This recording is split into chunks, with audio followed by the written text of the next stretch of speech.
Hello बच्चों, तो कैसे हैं आप। तो स्वागत करते हैं आपका इस प्यारे से वीडियो लेक्चर में जिसमें मैं आपको बेसिक मैथ टूल्स पढ़ा रहा हूं। तो अभी तक हमने स्टूडेंट्स किसके बारे में बात कर ली थी, इनडेफिनेट इंटीग्रेशन के बारे में बात कर ली थी। इनडेफिनेट इंटीग्रेशन पे जितने भी फॉर्मूले होते हैं उसको मैंने आपको बता दिया था। तो अब हम जो नेक्स्ट टॉपिक पढ़ेंगे इंटीग्रेशन का, वो नेक्स्ट टॉपिक है अपना डेफिनेट इंटीग्रेशन। ठीक है, इनडेफिनेट हमने पढ़ लिया था, अब हम क्या पढ़ने वाले हैं, डेफिनेट इंटीग्रेशन। जैसा कि मैंने आपको शुरुआत में बताया था।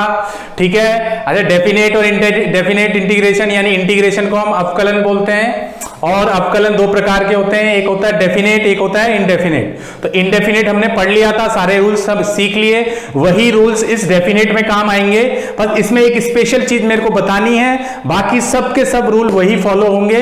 तो क्वेश्चन के माध्यम से, क्वेश्चन के थ्रू मैं आपको सारे रूल्स वही के वही बता दूंगा। तो अब वापस से वो सारे रूल पढ़ने की जरूरत नहीं है, उन रूल को आप याद रखें और उन रूल के बेसिस पे हम ये क्वेश्चन सॉल्व करेंगे। दूसरी बात ये बता दूं बच्चों मैं आपको कि यहां पे जो हम इंटीग्रेशन डिफरेंशिएशन पढ़ रहे हैं फिजिक्स में, वो जितना मैंने आपको बताया उतना ही याद रखना है, डिटेल में जाने की कोशिश मत करें, क्योंकि ये मैथ्स का टॉपिक है। फिर बोल रहा हूं, ये मैथ्स का टॉपिक है, 12th क्लास में आता है ये, और बहुत डिटेल में आता है। ठीक है, तो फिजिक्स में जितना मैंने आपको बताया उतना ही याद रखना है आपको। ठीक है, तो चलिए अभी स्टार्ट करते हैं डेफिनेट इंटीग्रेशन। तो देखिए मैंने यहां पे लिखा हुआ है डेफिनेट इंटीग्रेशन। देखो साइन वही होता है, इंटीग्रेशन का साइन ऐसे ही लगाना है, पर यहां पे ना बच्चों पहले इनडेफिनेट में तो ऐसा ही होता था, ये इस तरीके से होता था, कोई ऊपर नीचे कुछ नहीं लिखा होता था। पर जब डेफिनेट की बात करते हैं ना, तो सिंपल लैंग्वेज में आप समझें कि डेफिनेट इंटीग्रेशन में क्या होता है, एक होती है ये नीचे लिमिट, एक लिमिट होती है इसके ऊपर। तो ये ऊपर वाली का नाम b दे दिया मैंने, b कुछ भी मान सकते हैं, मैंने b मान लिया। नीचे वाली को क्या मान लिया, a मान लिया। तो ऊपर वाली लिमिट को हम बोलते हैं अपर लिमिट। क्या बोलते हैं इसको, अपर लिमिट। और नीचे वाली लिमिट को क्या बोलते हैं, जैसे a लिखा हुआ है मैंने, इसको बोलते हैं बच्चों हम लोअर लिमिट। क्या बोलते हैं इसको, लोअर लिमिट। ठीक है, अब देखो इंटीग्रेशन करना है हमें किसका, fx का। इंटीग्रेशन करेंगे fx का विद रिस्पेक्ट टू dx। तो fx का इंटीग्रेशन करेंगे तो क्या लिखेंगे, integration of f from a to b। Integration of f from a से लेकर कहां तक, b तक। क्लियर, तो b तो हुआ अपर लिमिट। b को क्या बोलते हैं हम, b क्या चीज है, b लिख लेना यहां पे, b है अपर लिमिट। क्लियर सबको, b को तो बोलेंगे हम अपर लिमिट, और a को क्या बोलेंगे हम, लोअर लिमिट। a को क्या बोलेंगे हम, लोअर लिमिट। Okay clear. तो इसी तरीके से जब इसका इंटीग्रेशन करेंगे तो मान लो सपोज करो fx का मैंने इंटीग्रेशन किया, यानी एंटी डेरिवेटिव, मतलब इंटीग्रेशन का मतलब क्या होता है, एंटी डेरिवेटिव। तो इसका जब एंटी डेरिवेटिव किया यानी इंटीग्रेशन किया, तो इंटीग्रेशन करने के बाद मान लो एक gx फंक्शन मिल गया मुझे, मतलब इसका एंटी डेरिवेटिव मिल गया। क्या मिल गया इसका, इसको इंटीग्रेट करने पर gx मिल गया। gx क्या है, gx is the anti derivative of fx। यानी कि fx को जब आप क्या करोगे, इंटीग्रेट करोगे, तो इंटीग्रेट करने पे ये gx मिल जाएगा। अब करना कुछ नहीं है, पहले भी ऐसे ही करते थे हम। अब यहां पे जो ये a और b देख रहे हैं ना, लोअर लिमिट और अपर लिमिट, ध्यान देना, लोअर लिमिट और अपर लिमिट, ये बच्चों यहां पीछे चली जाएगी। ये a पीछे चले जाएगा और b इधर ऊपर चले जाएगा पीछे। मतलब आपको ये बड़ा वाला कॉलम लगाना है, ठीक है, ये बड़ा वाला ब्रैकेट लगाना है, और पीछे आपको a और b लिख देना जाए एज इट इज। नीचे था a लोअर लिमिट, ऊपर क्या था, b अपर लिमिट। क्लियर, बात समझ में आई। अब देखो यहां पे ये अब करना क्या है, दूसरा काम क्या करना है हमें यहाँ पे, देखो अपर लिमिट। अब करना ये कुछ नहीं है कि ये जो x आपको दिख रहा है ना, x की जगह क्या लिखना है हमें, b, यानी upper limit minus lower limit लिखना है। जैसे gx लिखा है तो x की जगह पहले पुट करेंगे हम अपर लिमिट। अपर लिमिट कितनी है, b, तो मैंने यहां पे x की जगह क्या पुट कर दिया बच्चों, b। ठीक है, फिर हम यहां माइनस साइन रखेंगे, यानी अपर में से लोअर को माइनस करना है हमें। ठीक है, तो माइनस साइन रखा। तो अब जब हम माइनस साइन रखने के बाद हम इस gx में इस लोअर लिमिट को रखेंगे, तो लोअर लिमिट बराबर x बराबर क्या रखेंगे हम, a रख देंगे। बस ये दो काम करने हैं आपको, और ये आपका डेफिनेट इंटीग्रेशन वाला काम खत्म हो गया है यहाँ पे। और यही अपना डेफिनेट इंटीग्रेशन है। बस इसमें दो चीज आपके सामने आई, एक तो अपर लिमिट, एक क्या आई बच्चों, लोअर लिमिट। ठीक है, तो अब रूल तो सारे वही हैं। तो याद करो, हमने इंडेफिनेट इंटीग्रेशन में सबसे पहला रूल क्या पढ़ा था, हमने ये पढ़ा था कि कांस्टेंट वैल्यू का इंटीग्रेशन कैसे होता है। कांस्टेंट वैल्यू का क्या होता है? इंटीग्रेशन। तो मैं सारे तरह के क्वेश्चन लेता हूं हर रूल पे और कुछ होमवर्क भी दूंगा मैं आपको। तो देखो अभी मैं एक क्वेश्चन नंबर एग्जाम्पल नंबर 1 ले लेता हूं। एग्जाम्पल नंबर क्या ले लिया मैंने? 1। ठीक है, एग्जाम्पल नंबर 1। अब मान लो इवेल्युएट कर लेता हूं मैं इसको। क्या कर लेता हूं? इवेल्युएट। अब मान लो मैंने इस तरीके से क्वेश्चन ले लिया। ए क्वेश्चन ए ले लो आप, इंटीग्रेशन लिमिट ले लो आप 0 से 2। ठीक है, 0 से क्या ले लिया? जैसे ए से क्या थी? बी, तो ए तो हो गया 0, बी क्या हो गया 2, और आप ले लो यहां पे कुछ भी ले लो, जैसे 3 ले लेता हूं मैं, 3 इंटू डी एक्स कर देते हैं हम। ठीक है ना। इसी तरीके से बी वाला देखो, हमने दूसरा रूल कौन सा पढ़ा था? दूसरा रूल पढ़ा था सर हमने पावर रूल। तो पावर रूल पे भी एक क्वेश्चन ले लेते हैं, 0 से 1 ले लेते हैं, है ना। और यहां पे ले लेते हैं हम x की पावर 2 dx। ठीक है, इसी तरीके से c ले लेते हैं हम एक क्वेश्चन। c में क्या था बच्चों? c में हम इस तरीके से ले सकते हैं, सी कौन सा रूल बताया था मैंने आपको? रूल नंबर 3 कौन सा बताया था? रूल नंबर 3 बताया था कांस्टेंट मल्टीपल रूल। तो कांस्टेंट मल्टीपल रूल के लिए आप ऐसा ले लो, 1 से लेकर 3 तक ले लो, और ये ले लो आप 2x की पावर 3। ठीक है, क्लियर। इंटू डी एक्स जरूर लें आप। फिर इसी तरीके से डी क्वेश्चन ले लो। डी आप ले लो यहां से इंटीग्रेशन लिमिट ले लो 2 से 3 तक। और फोर्थ रूल क्या पढ़ा था? एक एक क्वेश्चन ले रहा हूं। रूल नंबर 1 ये था, रूल नंबर 2 ये था, रूल नंबर 3 ये था। हर एक रूल से रूल वही रहेंगे, बस लिमिट रखनी है अपने को। यहां पे अगर मैं ले लेता हूं सम एंड डिवीजन रूल, तो ये हो जाएगा, एक सम वाला क्वेश्चन ले लेता हूं, 2x + 1। ठीक है, ऐसा ले लो 2x², ऐसे ले लो 3x² + x + 1। ठीक है, इंटू क्या हो जाएगा? ऐसे ले लो 3x² + 2x + 1 इंटू में कितना है? dx बराबर। फिर आगे एक और क्वेश्चन लेते हैं हम। तो यहां से क्या हो जाएगा? इंटीग्रेशन ले लो आप 0 से 3।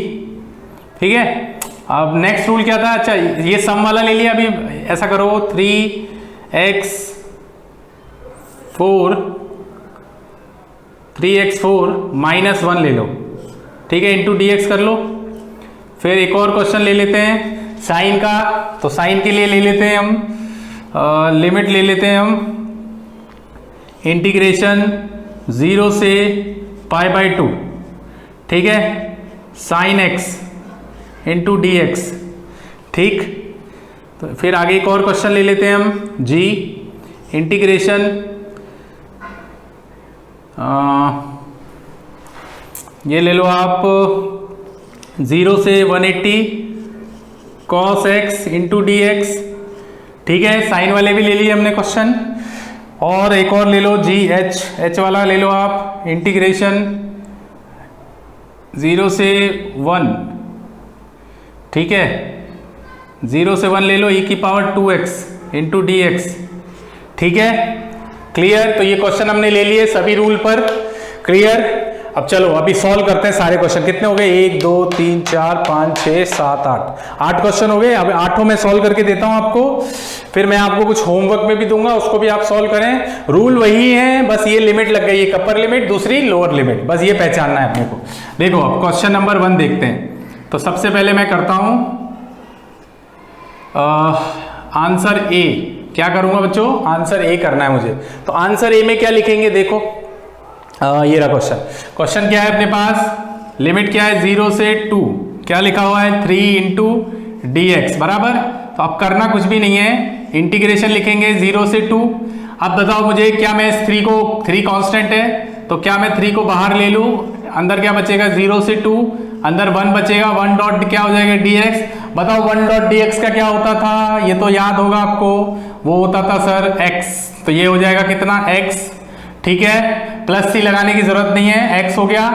यहां से क्या हो जाएगा? 0 से 2। ठीक है, तो यहां से हम क्या लिख सकते हैं?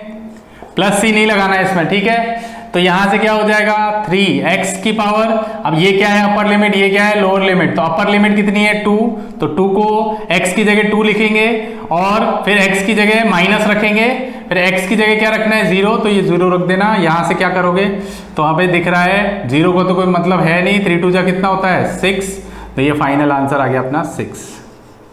बताओ ये बात समझ आ गई कि आपको, तो ये क्वेश्चन हो गया क्वेश्चन नंबर ए। ठीक है, तो ये कांस्टेंट वाला इंटीग्रेशन ऑफ कांस्टेंट हो गया। नेक्स्ट क्वेश्चन करते हैं हम क्वेश्चन नंबर बी। तो क्वेश्चन नंबर बी देखते हैं।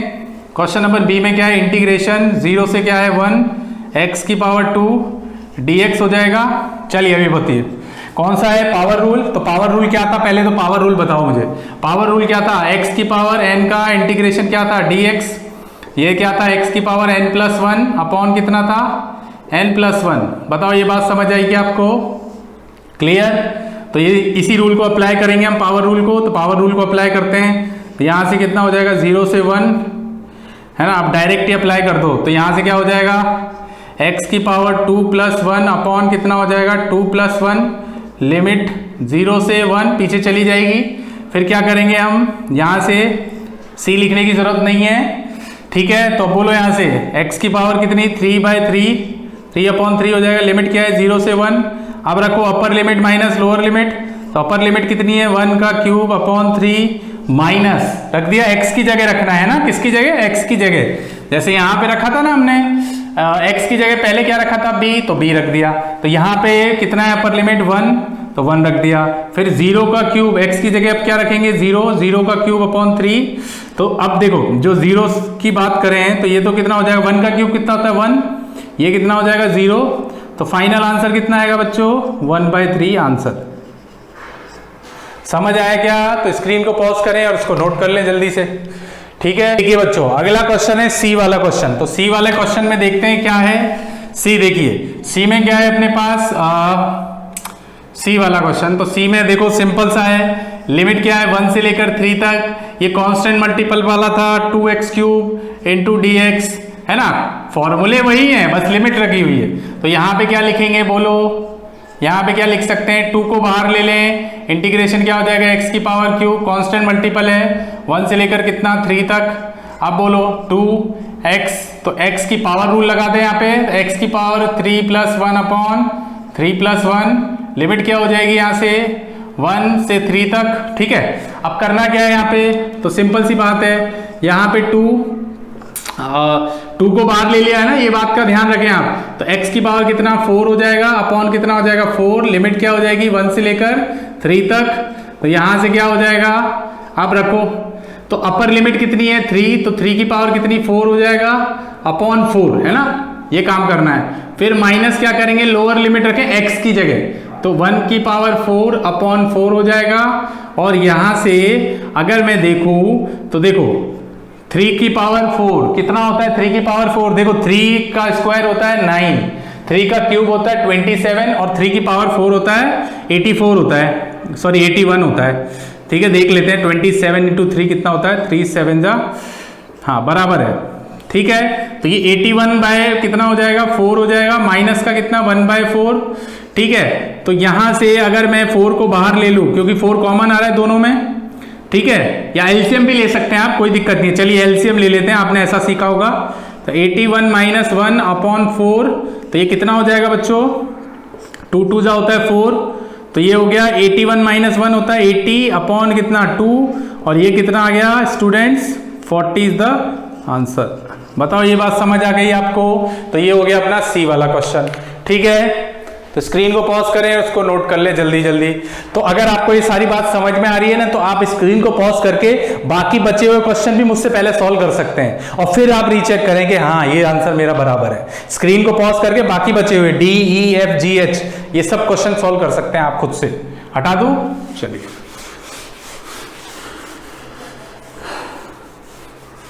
चलिए देखिए बच्चों, तो आगे अगर बात करते हैं हम, तो आगे है अपना क्वेश्चन नंबर डी।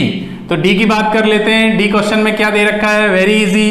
तो देखो इंटीग्रेशन क्या है 2 से लेकर कितना 3, यहाँ पे क्या लिखा हुआ है 3x², सम वाला रूल है 2x प्लस कितना है 1 है ना, इंटीग्रेशन dx होगा या नहीं होगा। तो अब करना कुछ नहीं है अपने को, यहां से हम क्या लिख सकते हैं 2 3। इसको अगर मैं ऐसे लिखना चाहूं तो 3x² इंटू dx लिखूंगा, इसको इससे करूंगा, इसको इससे करूंगा, इसको इससे करूंगा। तो यहां से क्या लिखूंगा 2x into d x plus 1 into कितना dx। फिर क्या करूंगा यहां से करूंगा 2 3, तो अब इंटीग्रेशन लगाऊं 3x² इंटू dx प्लस हो जाएगा, इसको इससे करूंगा तो इससे, तो ये हो जाएगा 2 से लेकर 3 तक 2x इंटू dx। और फाइनली मैं क्या करूंगा इंटीग्रेशन 2 से लेकर 3 तक 1 इंटू dx, है ना, ऐसा ही करना है। अब लगाओ सब में, तो बच्चों यहां से इन दोनों में क्या है कांस्टेंट वाला, कांस्टेंट वैल्यू बाहर आ जाएगी, 2 से लेकर 3 तक x की पावर 2 इंटू dx हो जाएगा, यहां से 2 बाहर आ जाएगा, तो ये हो जाएगा 2 3x इंटू dx। और यहां से ये तो है ही ऑलरेडी 1, तो 1 को लिखने की जरूरत तो होती नहीं है, तो ये इस तरीके से। तो अब क्या लिखेंगे यहां से, अब लगाओ भाई पावर रूल, तो पावर रूल क्या बोलता है x की power 2 plus 1 upon 2 plus 1, limit क्या हो जाएगी 2 से लेकर 3 तक, इधर से क्या होगा x की पावर 1 है ना, ये x की पावर, तो x की पावर 1 प्लस 1 अपॉन कितना 1 प्लस 1, लिमिट कितनी 2 से लेकर 3 तक, यहाँ पे कितना हो जाएगा 1 है, तो 1 का मतलब x, लिमिट क्या 2 से 3 तक। तो अब क्या करें आप इसका इंटीग्रेशन कर लें, तो ये कितना हो जाएगा x³ 3, है ना, 2 से 3 तक। फिर यहां से ये हो जाएगा x की पावर 2 अपॉन 2, लिमिट कितनी 2 से 3 तक, ये कितना हो जाएगा x की पावर x ओनली x। तो देखो यहां से 2 से 2 कैंसिल, है ना, ये कैंसिल हो जाएंगे, क्या आप बाहर लेके भी कैंसिल कर सकते हो। तो यहां से जो आएगा अपने पास वो आएगा, इधर से 3 तो कैंसिल हो गया, x की पावर क्यूब, लिमिट कितनी है 2 से 3 तक, ये अपर लिमिट ये लोअर लिमिट, यहां से कितना आएगा x की पावर 2, लिमिट कितनी है 3 से 2, यानी अपर लिमिट लोअर लिमिट, यहां से कितना है x की पावर 3 से 2 तक, है ना, क्लियर, मतलब 2 से 3 तक। तो यहां से x की वैल्यू अपर लिमिट कितनी है इसमें 3, तो 3 का क्यूब माइनस क्या करेंगे 2 का cube, very easy, upper limit minus lower limit, यहाँ पे प्लस रखेंगे, प्लस साइन है ना बीच में, तो यहाँ प्लस रखना है। फिर अपर लिमिट कितनी है 3 का स्क्वायर माइनस 2 का स्क्वायर, फिर प्लस रखेंगे, फिर क्या लिखोगे 3 माइनस 2। अभी बोलो यहाँ से क्या लिख सकते हैं, 3 का क्यूब कितना होता है 27, 2 का क्यूब 8 होता है, 3 का स्क्वायर कितना होता है 9, 2 का स्क्वायर 4, 3 माइनस 2 कितना होता है 1, तो ये तो 1 आ गया है ना बच्चों। तो 27 माइनस 8 कितना हुआ, वो 19, ये हो गया 5 प्लस 1, तो कितना हुआ 20 यानी 25, 25 इज द आंसर। आपने रीचेक कर लिया होगा, आपका आंसर बराबर आ रहा होगा बिल्कुल, अगर आपने सही तरीके से किया होगा। तो रूल वही है, बस लिमिट लगानी है आपको, ठीक है। हटा दो इसको, स्क्रीन को पॉज करके जरूर इसको नोट कर लेना आप लोग। चलिए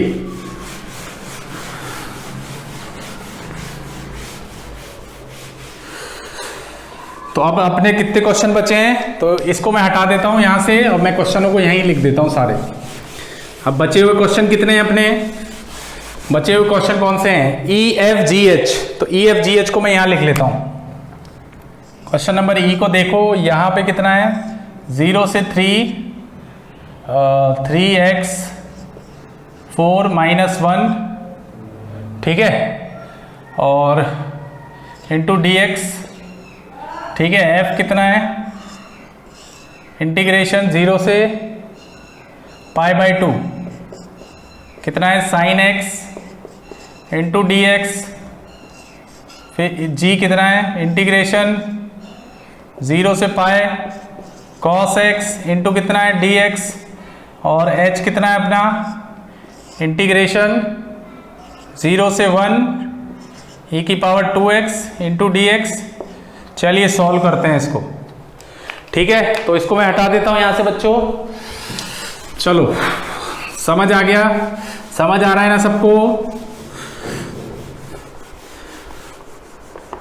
बच्चों? अगर समझ में आ रहा है तो आप प्लीज जो मेरा चैनल है उस पर लाइक जरूर दबाएं, जिससे मुझे पता चले भाई मैं और मोटिवेट हूं और ज़्यादा से ज़्यादा आपके लिए अच्छे से अच्छे वीडियो बना सकूं।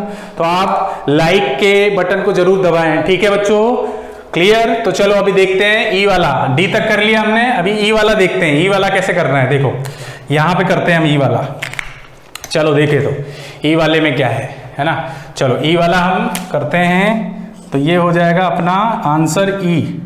तो ई में क्या है, देखो इंटीग्रेशन 0 से 3x स्क्वायर x की पावर 4 माइनस 1, तो ये क्या कर देंगे हम dx, ठीक है।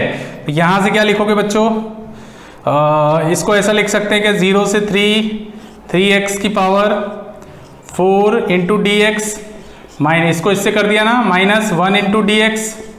फिर क्या करेंगे यहाँ से इंटीग्रेशन 0 से 3x की power 4 into d x, minus हो जाएगा integration 1 dot D x. Limit क्या है 0 से 3।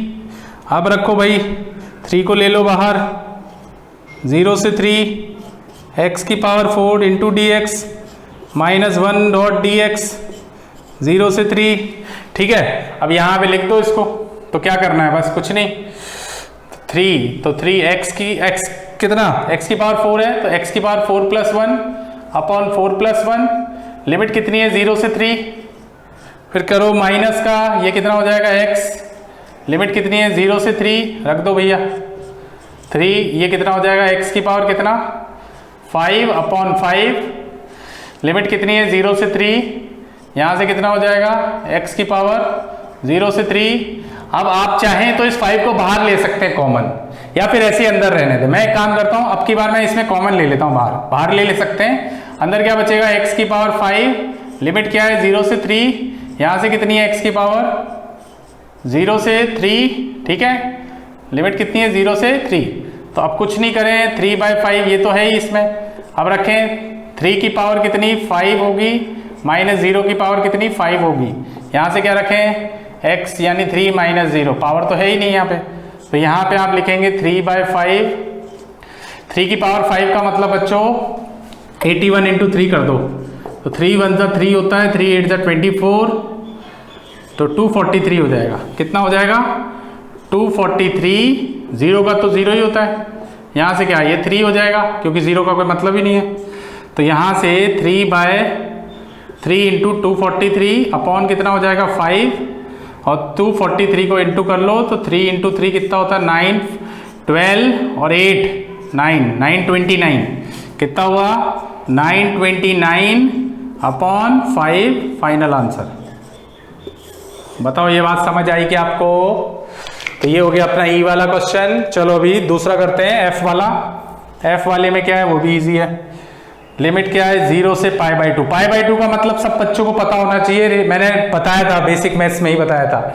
रेडियन में है, डिग्री में करने का मतलब π/2 को डिग्री में कैसे करेंगे, π/2 इंटू क्या कर दें हम 180/π कर दें, तो पाई से पाई तो कैंसिल, 290, ये कितना आया, कितना डिग्री है 90 डिग्री, ये लो आ गया 90 डिग्री। तो लिमिट पता होनी चाहिए इसीलिए मैंने लिखा है। तो sine x into d x, तो बोलो साइन एक्स का ये तो सीधा सीधा हो गया, साइन एक्स का डिफरेंशिएशन इंटीग्रेशन क्या होता है माइनस का कॉस एक्स, क्या होता है माइनस का कॉस एक्स होता है। लिमिट क्या है 0 से π/2, तो भैया यहाँ पे लिमिट रखो माइनस का कॉस π/2, फिर माइनस, देखो minus upper limit already minus है, अपर लिमिट माइनस का कॉस 0, सही है। तो रखो देखे तो लिमिट है ना, लिमिट ये लिमिट रख दी मैंने। अभी देखो cos 180 cos 90 कितना होता है बच्चों, ये सब वैल्यू आपको याद होनी चाहिए। cos 0 होता है 1 और cos 90 कितना होता है 0, तो ये तो 0 हो गई, माइनस का कोई मतलब ही नहीं है, माइनस माइनस क्या होता है प्लस, cos 0 कितना होता है 1, तो आंसर कितना आएगा final 1 is the final answer. आपने शायद सही किया होगा, आप रीचेक कर ही रहे होंगे इस चीज को। चलिए अगला क्वेश्चन देखते हैं जी वाला। तो जी वाला क्वेश्चन क्या है वो भी बहुत आसान है। तो जी क्वेश्चन में क्या है अपने को, जी इस तरीके से दे रखा है, इंटीग्रेशन क्या दे रखा है बच्चों 0 से पाए cos x into d x. तो देखते हैं 0 से पाए cos इंटू डी कितना आता है। cos का इंटीग्रेशन क्या होता है, सीधा सीधा क्वेश्चन है, cos का इंटीग्रेशन प्लस साइन x, ठीक है। ये 0 से कितना पाए, अब बोलो यहां से क्या लिखेंगे, जल्दी बोलो फटाफट से। इसको लिख सकते हैं हम साइन 180 माइनस का अपर लिमिट, x की जगह अपर लिमिट रखनी है, पाई रखना है, फिर माइनस लोअर लिमिट कितनी है, लोअर लिमिट है 0। तो साइन 180 कितना होता है, मेरे ख्याल से 0 ही होता है, क्योंकि वो एक्स एक्सिस पे आता है। और आप चाहें तो निकाल के देख सकते हैं, रूल मैंने आपको बताया था, साइन 180, पाई का मतलब 180। भाई पाई का मतलब क्या होता है, 180 होता है। तो कैसे निकालते हैं साइन 180, कैसे निकालेंगे, 90 प्लस 90। तो 90 प्लस 90 कौन से क्वाड्रेंट में, सेकंड क्वाड्रेंट में साइन पॉजिटिव होता है। और यहां से क्या रखेंगे, क्योंकि 90 वाली लाइन है यानी वाई एक्सिस, तो साइन किस में चेंज होगा, कॉस में, और कॉस 90 0 होता है, तो ये 0 आ गया। समझ गए। तो चलो ये 0, कॉस साइन 0 कितना होता है, वो भी 0 ही होता है, आंसर इज 0। ये लो भैया, ये भी हो गया। चलो अगला वाला देखें। तो अगला क्या है, e की पावर 2x। तो देख लो, ये तो बहुत ईजी है, इसको भी कर लेते हैं। h लिमिट क्या है, 0 से 1, e की पावर कितनी है 2x इंटू डी एक्स। तो e की पावर x का क्या होता है, e की पावर x का इंटीग्रेशन होता है सर, e की पावर x का इंटीग्रेशन। देखो इसको दो चीजों उससे कर सकते हैं, या तो आप इसको सब्स्टिट्यूशन मेथड से करो, या फिर आप उसको लीनियर फंक्शन वाले से कर सकते हो। जैसे e की पावर x का इंटीग्रेशन होता है e की पावर x, है ना, इनटू में जाके हमें क्या करना है, डिफरेंशिएशन करना है। तो डिफरेंशिएशन किसका करेंगे हम, 2x का। तो 2x का डिफरेंशिएशन करेंगे, लिमिट रखेंगे 0 से 1। तो यहाँ पे आप रखोगे तो e की पावर 2x इंटू डिफरेंशिएशन करोगे तो x का 2 बाहर आ जाएगा, तो ये 1/2 बचेगा। यहाँ से कितना बचेगा, 1/2। लिमिट क्या है, 0 से 1, ठीक है। और यहाँ से अगर आप लिखोगे ना तो ये हो जाएगा e की पावर 2x अपॉन 2, लिमिट कितनी है 0 से 1। तो फाइनल अपर लिमिट कितनी रखोगे, 1 रखोगे। अपर लिमिट कितनी रखोगे, 1 रखनी है। तो ये आ जाएगा अपना 1 रखोगे तो यहाँ से आ जाएगा 2, क्योंकि x की वैल्यू 1 रखोगे, 2 1 2 होता है, अपॉन 2, और माइनस यहाँ पे कितनी वैल्यू रखोगे, e2, ठीक है, अपॉन 2। क्लियर, बात समझ आएगी आपको। तो यहां से अपने पास जो फाइनल आंसर आएगा वो आएगा e की पावर 2 अपॉन 2 माइनस e की पावर 0 अपॉन 2। ये लो आ गया फाइनल आंसर, ठीक है, क्लियर। तो स्क्रीन को पॉज कर लें और इसको नोट कर लें आप लोग, ठीक है बच्चों। स्क्रीन को पॉज करें और इसको नोट करें। अब मैं एक होमवर्क दूंगा आपको घर से करने के लिए, आप इसको फटाफट से मुझे होमवर्क को व्हाट्सएप करके बताएंगे, या मुझे कमेंट बॉक्स में भी बता सकते हैं। चलिए हटा दो, चलिए।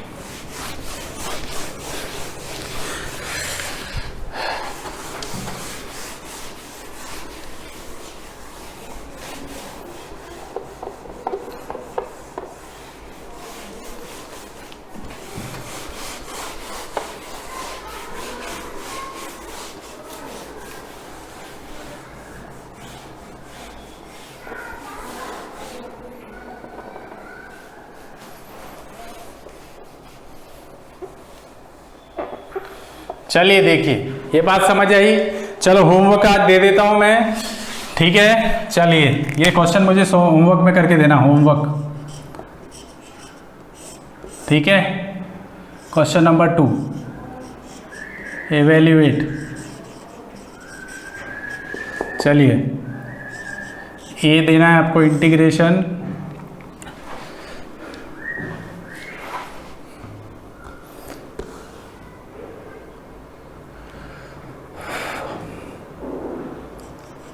Four into d x, b देना है आपको इंटीग्रेशन एक्स की पावर 1/2 इंटू डी एक्स, 1/2 मत लो, चलो एक्स की पावर वो ले लो 3 बराबर है, लिमिट ले लो ये 0 से 1 से 2, ये ले लो 0 से 1, ठीक है। सी ले लो आप इंटीग्रेशन 0 से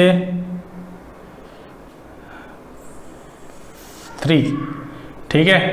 और यहाँ ले लो आप 4x + 1, ठीक है, 4x² + 1, 4x क्यूब ले लो, 4x क्यूब नहीं बहुत बड़ा हो जाएगा, तो यहाँ से आप स्क्वायर ही ले लो, +1 इंटू डी एक्स, ठीक है। डी ले लो आप इंटीग्रेशन 0 से 3π/2, ठीक है, 3π/2 sin x into d x, और नहीं cos x ले लो, कॉस एक्स है ना, ई ले लो आप, इंटीग्रेशन 0 से पाई ले लो साइन एक्स, ठीक है, इंटू डी एक्स। ओके, फिर आप ले लो एफ, इंटीग्रेशन 0 से 1, 0 से 1 ले लो, ऐसा ले लो 1 से 2 तक, 1 से 2, 1 upon x into d x. G ले लो आप, इंटीग्रेशन 0 से 1 2x cube plus 3x square plus 1 into d x. H ले लो आप,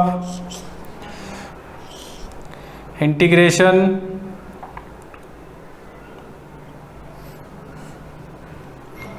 1 से लेकर 3 तक सेक स्क्वायर एक्स, और वैल्यू चलो ये ले लो, 0 से ले लो आप π/2 इंटू डी एक्स, ठीक है। तो ये क्वेश्चन हो गया और ये होमवर्क है, आपको करना है, ठीक है। तो स्क्रीन को पॉज कर लो और इसको नोट कर लो, स्क्रीन को पॉज करके इसको नोट करें। चलिए बच्चों, तो अब हम बात करते हैं, हमारा जो नेक्स्ट टॉपिक है इसी डेफिनेट इंटीग्रेशन में, यानी इंटीग्रेशन का यूज कैसे होता है और डेफिनेट इंटीग्रेशन का यूज कैसे करते हैं, और मैं आपको सिखाता हूं। तो वो हमने पूरे इंडेफिनेट के जितने भी रूल्स थे सब बता दिए, ठीक है। डेफिनेट में भी यूज आ गए, क्वेश्चन भी मैंने होमवर्क में दे दिया। एक नई चीज है ये आपके लिए डेफिनेट इंटीग्रेशन की, कि किस तरीके से हम डेफिनेट इंटीग्रेशन को आगे चल के फिजिक्स में यूज ले सकते हैं। तो समझना इसको। तो मान लो ये अपने पास टॉपिक मैंने लिख दिया है, calculation of area under curve. क्या कैलकुलेट करना है हमें? एरिया अंडर कर्व करना है, ठीक है। अब मैंने ऐसा मान लिया, सपोज करो मैंने ये मान ली, एक कर्व मान ली, इस तरीके से कोई भी एक कर्व मैंने यहाँ पे प्लॉट कर दी। अब मैंने क्या किया, यहाँ पे एक पोजीशन बनाई, एक ये वाली पोजीशन बनाई, मतलब यहां से यहां तक की पोजीशन, ये डिस्टेंस कितना है यहाँ पे x में, x1, ठीक है। और एक मैंने यहाँ पे बनाया, ठीक है, ये डिस्टेंस कितना माना मैंने, x2 डिस्टेंस। यानी कि हमें ये जो कर्व दिख रहा है x1 से लेकर, यानी कि ये वाली पोजीशन कितनी हो जाएगी बच्चों, इसको आप इस पोजीशन को क्या लिख सकते हैं, यहां पे अगर आप लिखना चाहें तो इसको लिखेंगे x1, और इसको लिखना चाहें तो क्या लिखेंगे बच्चों, x2। तो x1 से x2 तक का हमें एरिया निकालना है। एरिया का मतलब इस तरीके से, अगर इसको ड्रॉ करूं ना तो इस तरीके से आपको एरिया निकालना है, x1 से x2 तक का एरिया निकालना है आपको। तो x1 से लेकर x2 तक का जो एरिया होगा, अब आपसे अगर मैं पूछूं तो इसका कोई फिक्स शेप तो नहीं है, तो वो बहुत डिफरेंट हो जाएगा। तो इसी के लिए हमारा डेफिनेट इंटीग्रेशन यूज होता है, जिसको कैलकुलेट करने के बाद हम किसी भी कर्व का वैल्यू निकाल सकते हैं, किसी भी कर्व की क्या निकाल सकते हैं, वैल्यू निकाल सकते हैं। कैसे, देखो समझो इसको।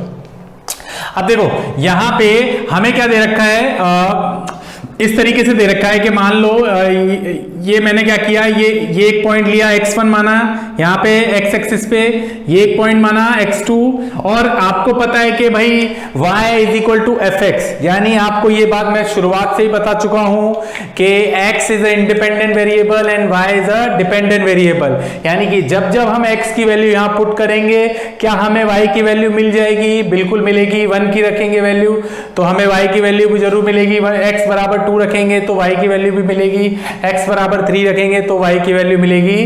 तो ये चीज मैं आपको पहले बता चुका हूं, क्लियर, ठीक है। पहले वाले लेक्चरों में मैं आपको ये सब चीज बता चुका हूं। उसी चीज को हम रखेंगे। मान लो y is equal to fx का मैंने एक इस तरीके से कोई ग्राफ बना दिया, ठीक है, और मैंने यहाँ पे एक x1 पोजीशन दी और एक क्या दी, x2 पोजीशन। तो इस तरह के ग्राफ को हम इंटीग्रेशन से कैसे सॉल्व करेंगे, तो उसको समझना।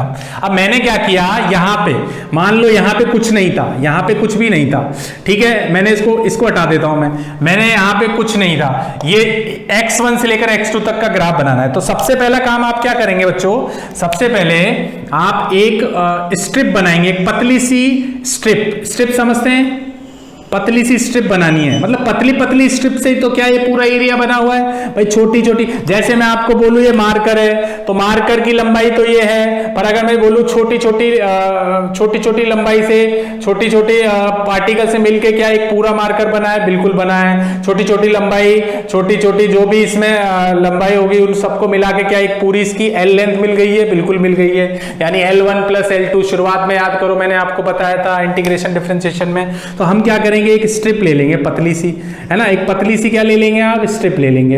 अब वो पतली सी स्ट्रिप आप कहीं भी ले सकते हो। मान लो मैंने, अब देखो ये कोऑर्डिनेट होता है, इसको क्या बोलते हैं हम, 0,0। तो मैंने 0,0 से कितने डिस्टेंस पे ले ली ये स्ट्रिप, x डिस्टेंस पे। कितने डिस्टेंस है बच्चों, x डिस्टेंस है। पहला काम है आप ये करें, कितने डिस्टेंस पे ले ली, x डिस्टेंस पे। अब जब मैं इसको x डिस्टेंस पे लूंगा ना, तो इसकी जो थिकनेस होगी इस स्ट्रिप की, वो थिकनेस बच्चों dx होगी। कितनी होगी, dx होगी। ऐसे सपोज करो कि अगर मैं x की जगह यहां y लेता, मान लो y पे जाके मैं ये स्ट्रिप ले लेता, तो इसकी थिकनेस अब कितनी हो जाती, dy हो जाती। मान लो y की जगह मैं z ले लेता, तो z मतलब कोऑर्डिनेट से, ओरिजिन से जाके मैं अगर स्ट्रिप तक जाता तो z लेता यहां तक, और z पे जाके इसकी थिकनेस कितनी हो जाती, dz हो जाती। बात समझ आ रही है। तो मैंने यहाँ पे इसका x डिस्टेंस लिया स्ट्रिप का, और इसकी थिकनेस कितनी मान ली, dx। इसी तरीके से चलना है, आगे चल के बहुत काम आएगा आपका।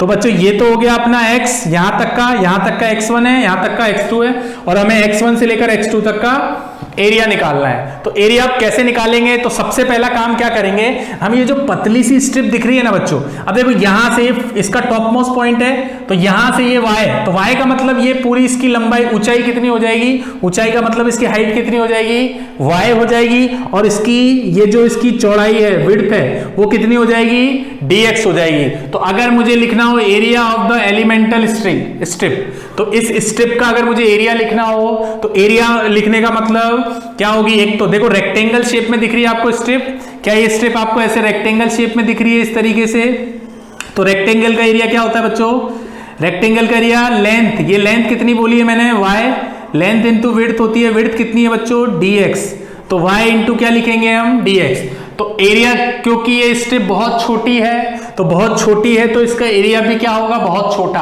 क्योंकि d क्या रिप्रेजेंट करता है, बहुत छोटा। तो हम उसको कैसे लिखेंगे, dA से लिखेंगे, और dA बराबर क्या हो जाएगा, y इंटू dx। dA बराबर क्या हो जाएगा बच्चों, y इंटू dx। तो आप इसको ऐसे लिख लेना, y इंटू कितना है, dx। ये इसका एरिया हो गया, यानी length into width, length into कितना है, विड्थ है। क्लियर। अब अगर मुझे इसका टोटल एरिया लिखना है, तो total area under the curve of y is equal to fx from x1 to x2 तक। हमें अगर इसका टोटल एरिया लिखना है, कहां से लेकर, x1 से लेकर x2 तक का, और y is equal to fx function था, तो इसको हम जो लिखेंगे, देखो dA बराबर ये तो था ही अपने पास, dA बराबर क्या था, y इंटू dx। तो हम क्या करेंगे, दोनों तरफ इंटीग्रेशन कर देंगे, दोनों तरफ क्या कर देंगे, इंटीग्रेशन कर देंगे। तो इसकी लिमिट तो हो जाएगी 0 से, इसकी लिमिट कितनी हो जाएगी, 0 से। तो अब जब इसको देखो, मैं इसको बता देता हूं आपको, है ना, एक बार ढंग से आपको चीज समझ में आएगी। देखो इसको हम क्या लिख सकते हैं भाई, यहां से आप लिखोगे, इसको लिखोगे dA बराबर कितना, y इंटू कितना है बच्चों, dx। अब क्या करेंगे हम, दोनों तरफ क्या कर देंगे, इंटीग्रेट कर देंगे, यानी इधर भी इंटीग्रेट कर दोगे तो ये तो हो जाएगा dA, यहां से भी इंटीग्रेट करोगे, ये कितना हो जाएगा, y इंटू dx।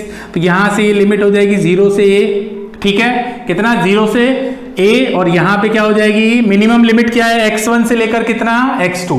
देखो यहां से, तो यहां से तो नहीं देखेंगे हम, यहां से यहां तक। तो जब हमें एरिया कहां तक का निकालना है, इस पॉइंट से लेकर इस पॉइंट तक का, यानी इस पॉइंट से लेकर इस पॉइंट तक का, तो इसकी मिनिमम लिमिट कितनी होगी, x1, और मैक्सिमम लिमिट कितनी होगी, x2। तो मिनिमम x1 यानी लोअर लिमिट x1, और मैक्सिमम का मतलब अपर लिमिट, ठीक है। तो हम इसको कैसे लिखेंगे, इसको लिखेंगे हम dA की जगह क्या आ जाएगा, 1 डॉट dA क्या होता है, a होता है, लिमिट क्या हो जाएगी, 0 से a हो जाएगी, यहां से क्या रखोगे, इंटीग्रेशन। तो इसको क्या लिख सकते हैं हम, इसको क्या लिख सकते हैं, इसको ऐसे कैसे रखो, y बराबर क्या लिख सकते हैं, fx। तो fx लिखेंगे यहाँ पे, और बच्चों ये हो जाएगा इंटू dx। इसका इंटीग्रेशन इसलिए नहीं करें क्योंकि अभी ऐसे ही दे रखा है आपको, तो ये x1 से कितना हो जाएगा, ये x1 से कितनी लिमिट, x2 हो जाएगी, और इसमें रखोगे तो फाइनल मैंने डायरेक्ट लिखा था a बराबर, देखो अपर लिमिट रखोगे तो ये आएगा, लोअर लिमिट रखोगे 0, तो डायरेक्ट क्यों ना लिखें इसको। तो इंटीग्रेशन क्या हो जाएगा, x1 से कितना बच्चों, x2, एफ एक्स इंटू कितना dx हो जाएगा। इसी तरीके को आप याद रखें, यही आपको मेन चीज है, ठीक है, मेन फॉर्मूला है, ठीक है, क्लियर। तो ये आपको बात समझ आ गई। इस तरीके से हम किसी भी ग्राफ का इंटीग्रेशन से वैल्यू निकाल सकते हैं। कैसे? तो चलिए एक एग्जांपल लेते हैं। एक एग्जांपल से मैं आपको बात समझाता हूं। तो एग्जांपल नंबर 1 ले लेते हैं, ठीक है। तो एग्जांपल नंबर 1 लेते हैं। Find the area of curve, find the area of curve y is equal to x square plus 3x plus 1 from x1 is equal to 0 to x2 is equal to 2, ठीक है। x1 is equal to 0 from x1 is equal to 0 is to x2 is equal to कितना 2, ठीक। तो ये हमें find करनी है area. तो अब देखो इससे कैसे करना है, वो सिंपल है। अब देखो यहां पे हमें क्या करना है, सबसे पहला काम हमें पता है एरिया बराबर क्या है, हम ऐसा रखेंगे a बराबर क्या रखेंगे, a बराबर देखो dA रखोगे छोटा एरिया, तो छोटा एरिया ऑटोमेटिकली क्या हो जाएगा, बड़ा हो जाएगा। अब क्या करना है, यहां से लिमिट क्या होगी, x1 से क्या था x2, और क्या लिखा था हमने fx का मतलब बच्चों y इंटू क्या लिखेंगे dx, ठीक है, क्लियर। बात समझ आ रही है, बात समझ आ रही है सबको। अगर यहाँ पे x की जगह t लिखा होता तो यहाँ क्या लिखते हैं हम, dt लिखते, क्योंकि y is a dependent variable and x is a independent variable. अगर यहाँ t होता तो यहाँ t लिखते आप, ठीक है। तो अब यहाँ पे क्या लिखेंगे, a इज इक्वल टू कितना, लोअर लिमिट कितनी है, लोअर लिमिट कितनी 0, अपर लिमिट कितनी है 2, तो 2 हो जाएगा। y की जगह क्या लिख सकते हैं, x square plus 3x plus 1 और इंटू dx हो जाएगा। तो यहां से क्या लिख सकते हैं हम लोग, a बराबर कितना रखो तो भाई 0 से 2 एक्स स्क्वायर इंटू dx, है ना, इसको इससे मल्टीप्लाई कर दिया, ये हो जाएगा 3x इंटू dx, 0 से 2, फिर ये कितना हो जाएगा 1 डॉट dx, 0 से कितना 2 हो जाएगा। तो यहां से एरिया लिखेंगे हम, है ना, ये हो जाएगा कितना x की पावर 3, 2 प्लस 1 अपॉन 2 प्लस 1, ये 3 हो जाएगा। लिमिट कितनी 0 से 2, ये कितना हो जाएगा 3x स्क्वायर अपॉन 2। कैलकुलेट करना आता ही है आपको, कर लेना, फिर भी आप देख लेना, है ना, मैं डायरेक्ट कर रहा हूँ क्योंकि मुझे तो आता है। ये हो जाएगा x पावर कितनी 0 से 2। तो अब देखें यहाँ से रखो लिमिट, भाई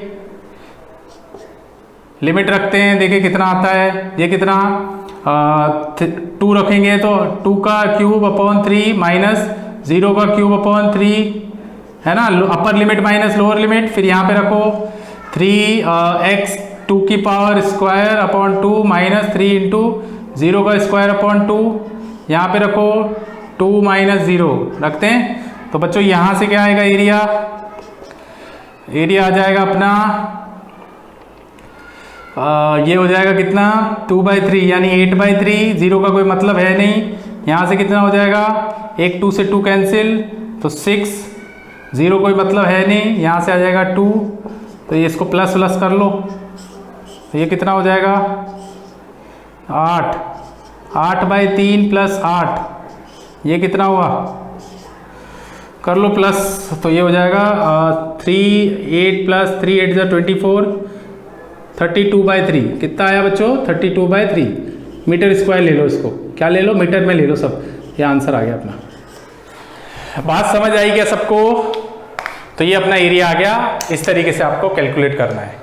मेथड समझ आया आपको? चलिए मैं आपको कुछ चीजें आपको बताऊंगा जो आपने 10th क्लास में पढ़ी है। तो स्क्रीन को पॉज करें और उसको फटाफट से नोट कर लें। आप लोग हटा दूं, चलिए। तो देखिए स्टूडेंट, अब अगला जो इसमें ही इसी एरिया अंडर ग्राफ में हम करने वाले हैं, वो हम सीखते हैं कि हमने 10th क्लास में क्या सीखा था, एरिया ऑफ रेक्टेंगल सीखा था, एरिया ऑफ सर्कल सीखा था, सरफेस एरिया ऑफ स्फीयर सीखा था, वॉल्यूम ऑफ स्फीयर सीखा था, वॉल्यूम ऑफ कोन सीखा था। भाई बहुत सारी चीजें सीखी थी ना हमने, तो हमको फॉर्मूले भी याद होंगे। अब आपके टीचर ने ये नहीं बताया होगा कि सर ये, आपने पूछा भी नहीं होगा कि भाई ये सर फॉर्मूले कहाँ से आए, जबकि वो फॉर्मूले सब डिराइव होते हैं। सब फॉर्मूले क्या होते हैं बच्चों, डिराइव हो जाते हैं। अगर आप चाहें तो फॉर्मूलों को डिराइव कर सकते हैं। कैसे, चलिए मैं बताता हूं आपको। देखिए, तो अब देखिए यहां से क्या करना है आपको। सबसे पहले हम लिखेंगे, है ना, क्वेश्चन नंबर 1। क्वेश्चन 1 हो गया, एग्जाम्पल नंबर 2। ठीक है, एग्जाम्पल नंबर 2 क्या करेंगे, देखते हैं। Find the area of rectangle, क्या निकालना है, एरिया ऑफ रेक्टेंगल। ठीक है, as shown in figure, figure में दे रखा है। चले देखे तो देखो, मान के चलो ये अपने पास एक रेक्टेंगल है, इस तरीके से ये रेक्टेंगल है। ठीक है भाई, रेक्टेंगल पता है, रेक्टेंगल में क्या होता है, लंबाई इंटू चौड़ाई, यानी कि लेंथ इंटू विड्थ। ये इसकी लेंथ हो गई, ये इसकी क्या हो गई, विड्थ हो गई। अब देखो कैसे चमत्कार दिखाते हैं आपको कि आप किसी तरह इस डिफरेंशिएशन से आप किसी भी उसका एरिया और वॉल्यूम निकाल सकते हो। देखो, तो ये अपने पास रेक्टेंगल होता है, लेंथ इंटू विड्थ, एरिया आपको पता है एल इंटू बी। अब वो तो आपको याद है, एल इंटू क्या, बी आपको याद है, पर हम इसको कैलकुलेट करते हैं। मान लो सपोज करो आप भूल जाओ कि भाई आपको याद ही नहीं है ऐसा कुछ, तो हम इस मेथड से कैसे निकाल सकते हैं। तो सबसे पहला काम क्या करेंगे बच्चों, आप सबसे पहला काम आप ये करेंगे, आप एक स्मॉल एलिमेंट ले लें, एक स्मॉल एलिमेंट ले लें, ऐसे एक स्ट्रिप ले लें छोटी सी। भाई आप क्या बोल सकते हो, पतली पतली स्ट्रिप से।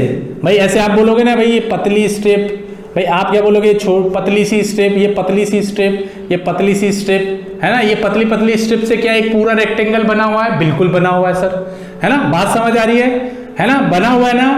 तो हमने क्या किया, एक स्ट्रिप ले ली, कहीं भी ले सकते हैं आप, है ना। तो मैंने यहाँ पे एक स्ट्रिप ली, इस स्ट्रिप को मैंने इस तरीके से बनाया, और स्ट्रिप का जो डिस्टेंस माना वो माना मैंने यहाँ से, है ना। यहाँ से x पे जाके क्या मान लें इसको, मैंने आपको बोला था x पे जाके इसकी थिकनेस क्या मान लें, dx मान लें। कितनी मान लें, dx।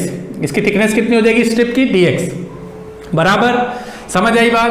अब आपको अगर मैं पूछूं, सबसे पहला काम एरिया ऑफ स्ट्रिप, क्या पूछूं, एरिया ऑफ स्ट्रिप, है ना, स्ट्रिप। तो एरिया ऑफ स्ट्रिप क्या होगा भाई, छोटी स्ट्रिप है, पतली स्ट्रिप है, तो उसका एरिया भी छोटा होगा, डीए होगा, है ना। जो छोटा है उसको डीए में लिखना है। अब डीए को क्या लिख सकते हैं, तो देखो ये तो विड्थ है, ये क्या है, dx, ये विड्थ, भाई ये तो विड्थ है ना। भाई जो यहाँ b है, जो यहाँ b है वो यहाँ भी होगा, है ना। विड्थ में तो कोई वेरिएशन नहीं आ रहा, लेंथ में हम बात कर रहे हैं, तो x पे जाके मैंने क्या माना, dx। तो इस छोटे से एरिया का क्या होगा, इसको क्या लिख सकते हो, b इंटू क्या लिखोगे, dx लिखोगे।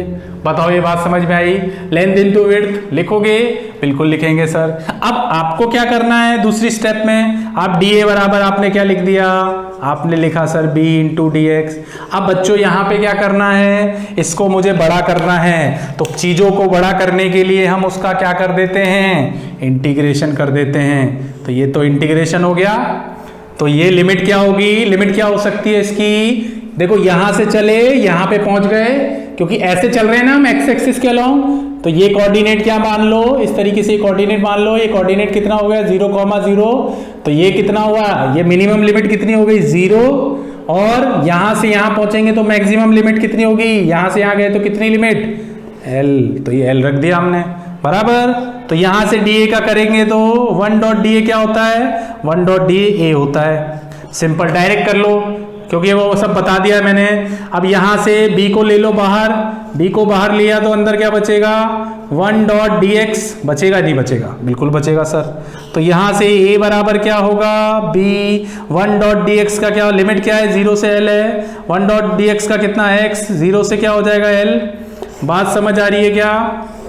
तो यहां से a बराबर क्या लिखेंगे, b अपर लिमिट कितनी है l, माइनस लोअर लिमिट कितनी है 0, तो ये कितना हो जाएगा b इंटू एल। बताओ यही होता है क्या एरिया, एरिया बराबर क्या होता है l into b, length into width. बताओ प्रूव हो गया।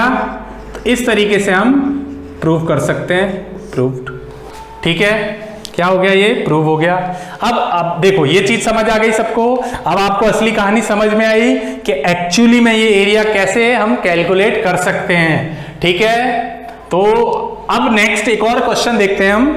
ठीक है, तो चलिए नेक्स्ट क्वेश्चन देखते हैं हम। एग्जाम्पल नंबर, इसको नोट जरूर कर लेना आप। एग्जाम्पल नंबर 3, मान लो मुझे फाइंड द एरिया ऑफ, मुझे किसका एरिया निकालना है, सर्किल का। Find the area of circle. तो सर्किल का एरिया क्या होता है, सर्किल का area, find the area of circle. तो सर्किल का एरिया क्या होता है बताओ, तो क्या होता है पाई आर स्क्वायर। क्या होता है पाई आर स्क्वायर। अब देखो वो पाई आर स्क्वायर कैसे निकालना है, तो देखो सबसे पहला काम क्या करें आप, सबसे पहले आप यहाँ पे ड्रॉ कर ले एक सर्किल, ठीक है, इस तरीके से, है ना। अब आपको पता है कि ये इसका सेंटर होता है, ये इसका रेडियस होता है या नहीं होता। तो आप क्या करें भाई, सर्किल नहीं आप डिस्क मान लें। डिस्क समझते हो, ये डिस्क, ये ना ये वाला पार्ट, इसको काट के अलग रख देता हूं। ऐसे भरा हुआ है ये, है ना, ऐसे भरा हुआ है, इस तरीके से भरा हुआ है ना। वो तख्ती देखिए, तख्ती वो फेंकते हैं, डिस्क होती है 2D में होती है। तो हमने क्या किया, एक डिस्क मान ली इस तरीके से, मतलब सर्किल जैसी शेप की होती है। तो आपको पहला काम क्या करना है बच्चों, एक देखो अब एक छोटा सा एलिमेंट ले लेना है, क्योंकि देखो इस तरीके से छोटे से एलिमेंट से ही तो क्या एक पूरी ये तख्ती यानी डिस्क बनी हुई है ना, ये पूरा सर्किल बना हुआ है इस तरीके से। समझ आ रही है बात। तो ये जो डिस्क है ना, इसका रेडियस ले लो, मतलब इस एलिमेंटल जो है ना, एलिमेंटल रिंग क्या बोलते हैं इसको, एलिमेंटल रिंग, ठीक है, रिंग मिल गया, या एलिमेंट बोल सकते हो इसको, एलिमेंटल जैसे स्ट्रिप, तो एलिमेंटल स्ट्रिप ले लो। अब इस एलिमेंटल स्ट्रिप का अगर मैं बोलूँ आपको, तो मान लो इसका रेडियस, क्योंकि देखो यहां से यहां तक का रेडियस अलग है, तो इसका रेडियस कितना माना, x मान लिया। तो x पे जाके इसकी थिकनेस कितनी मानेंगे बच्चों, dx मानना है, ठीक है। तो एलिमेंटल स्ट्रिप का, अब एलिमेंटल स्ट्रिप की बात करते हैं, तो एलिमेंटल स्ट्रिप का एरिया क्या होगा, तो एरिया ऑफ एलिमेंटल स्ट्रिप, तो एरिया ऑफ एलिमेंटल स्ट्रिप, या स्ट्रिप, मैं स्ट्रिप ही लिख देता हूं, है ना। एरिया ऑफ स्ट्रिप क्या होगा, छोटा होगा, कितना होगा बता सकता है कोई मुझे, क्या होगा, एक सरकमफेरेंस मैंने बाहर निकाला। अब आप एक काम करो, इस स्ट्रिप को ना मान लो यहां जमीन पे बिछा दो एक स्ट्रेट लाइन में, तो क्या आपको ऐसे दिखाई देगी ये इस तरीके से। तो इसको घुमाओगे तो क्या बनेगा, ये सरकमफेरेंस, इसको घुमाने पे क्या ऐसे एक रिंग बन जाएगी। रिंग क्या होती है, जो लड़कियां बैंगल पहनती हैं, तो एक रिंग शेप की होती है बिल्कुल, है ना, अंदर से खाली होती है। तो इस तरीके से, तो x पे जाके क्या माना था, ये x इसका रेडियस हो गया था, त्रिज्या, x पे जाके इसकी थिकनेस क्या है, dx। तो पूरा कितना जा रहा है ये, टोटल लेंथ किसके बराबर है, l लेंथ किसके बराबर है, सरकमफेरेंस क्या होता है इसकी परिधि, सरकमफेरेंस क्या होता है इसका 2 पाई r। तो ये किसके बराबर है, ये यहां से यहां तक, ये l लेंथ मान लिया, इसको अगर घुमा के ऐसे रखो बना दोगे तो ये किसके बराबर हो जाएगी, l बराबर कितना हो जाएगा 2 पाई r इंटू थिकनेस कितनी है इसकी, ये थिकनेस कितनी है बच्चों, dx, है ना, x पे जाके कितनी थिकनेस थी dx, तो ये dx कर लो। तो 2 पाई r इंटू कितना हो जाएगा, l तो ये आ ही गया, है ना। तो l तो ये आ गया, और इसकी थिकनेस कितनी है, तो l ये विड्थ कितनी, थिकनेस ले लो, यानी t थिकनेस ले लो, t थिकनेस कितनी है dx हो जाएगा। तो अगर मुझे एरिया लिखना हो तो एरिया क्या लिखेंगे बोलो, तो एरिया क्या लिख सकते हैं, यहाँ से एरिया लिख सकते हैं छोटा सा एरिया, तो क्या लिखेंगे, एरिया ऑफ स्ट्रिप। तो एरिया ऑफ स्ट्रिप कितना होगा बोलो, तो area of strip small D into क्या लिखेंगे, एल इंटू क्या लिखेंगे, थिकनेस टी, तो भाई लेंथ इंटू विड्थ वही बात है ना। तो एल कितना है 2 पाई आर के बराबर, इंटू थिकनेस कितनी है dx, तो ये अपना dA आ गया। अब क्या करना है, dA को क्या करना है, मुझे बड़ा करना है, तो dA को क्या करते हैं हम 2 पाई आर इंटू dx, है ना, ये क्रॉस लगाया मैंने। तो लिमिट रखें, लिमिट क्या होगी, इधर से इधर तक जा सकते हैं, इधर से इधर तक जा सकते हैं, इससे आगे जा ही नहीं सकते। तो लिमिट क्या होगी 0 से r, कैपिटल R होगी। तो dA तो क्या हो जाएगा, कैपिटल A बन जाएगा। यहाँ से 2 पाई r, है ना, 2 पाई r को बाहर ले लें क्योंकि वो कांस्टेंट है, ठीक है, सॉरी 2 पाई r की जगह क्या है, सॉरी बेटे यार 2 पाई r नहीं लिखना है, 2 पाई x लिखना है। रेडियस कितना है यहाँ पे, x है ना बच्चों, थोड़ा ध्यान देना, ये 2 पाई क्या लिखना है, x लिखना है, इस बात का आप ध्यान दें, है ना। ये मैंने गलती से लिखा है क्योंकि छोटे से रिंग का क्या है रेडियस, r की जगह क्या लिखना है, x लिखना है, तो यहाँ पे x जरूर आप लिख लें, x, है ना। तो अंदर क्या बचेगा, 0 से r, लिमिट हो जाएगी x इंटू डी एक्स, तो x की पावर 1 है, तो x की पावर 1 क्या होगा, एरिया आपको याद है पाई आर स्क्वायर, अब चेक कर लेते हैं वही आ रहा है क्या। तो ये हो जाएगा x की पावर 1 प्लस 1 अपॉन 1 प्लस 1, तो ये हो जाएगा 0 से कितना r, यहाँ से अगर आप देखोगे तो a इज इक्वल टू कितना 2 पाई, यहाँ से x की पावर कितनी 2/2, ठीक है, लिमिट कितनी हो जाएगी 0 से r, तो लिमिट रखो upper limit minus lower limit, तो अपर लिमिट कितनी है r का स्क्वायर अपॉन 2 माइनस 0 का स्क्वायर अपॉन 2 हो जाएगा। तो देखो यहां से क्या लिख सकते हो आप, a बराबर कितना 2 पाई, ये इसका तो कोई मतलब ही नहीं है, तो आर स्क्वायर अपॉन कितना 2 से 2 कैंसिल, तो क्या बच्चों हम बिल्कुल सही हैं, a बराबर कितना पाई आर स्क्वायर। बताओ ये बात समझ में आई क्या आपको, क्लियर है, ये बात समझ आई आपको? तो स्क्रीन को पॉज करें और इसको नोट करें, ठीक है, क्लियर। तो मैंने आपको बहुत अच्छी चीजें सिखाई हैं, आगे एक चैप्टर पढ़ोगे आप सेंटर ऑफ मास और रोटेशनल मोशन, ठीक है, उसमें ये सब चीजों का यूज होगा, ये जो मैंने आपको एरिया अंडर ग्राफ बताया है, ठीक है, area under graph work power energy में भी यूज होगा, और इस तरीके से एलिमेंट लेके हम किस में यूज करेंगे, रोटेशनल मोशन और सेंटर ऑफ मास में। तो आज का वीडियो हम यहीं समाप्त करते हैं। आई होप सभी स्टूडेंट को ये बात समझ में आई होगी, आज का लेक्चर समझ में आया होगा, ठीक है, क्लियर। तो जो मैंने होमवर्क दिया है आज आपको, उसको याद रखें, इन मेथड्स को भी आप याद रखें, एक बार देखें 2 बार देखें, तो आपको 100% चीजें समझ में आएंगी, ठीक है।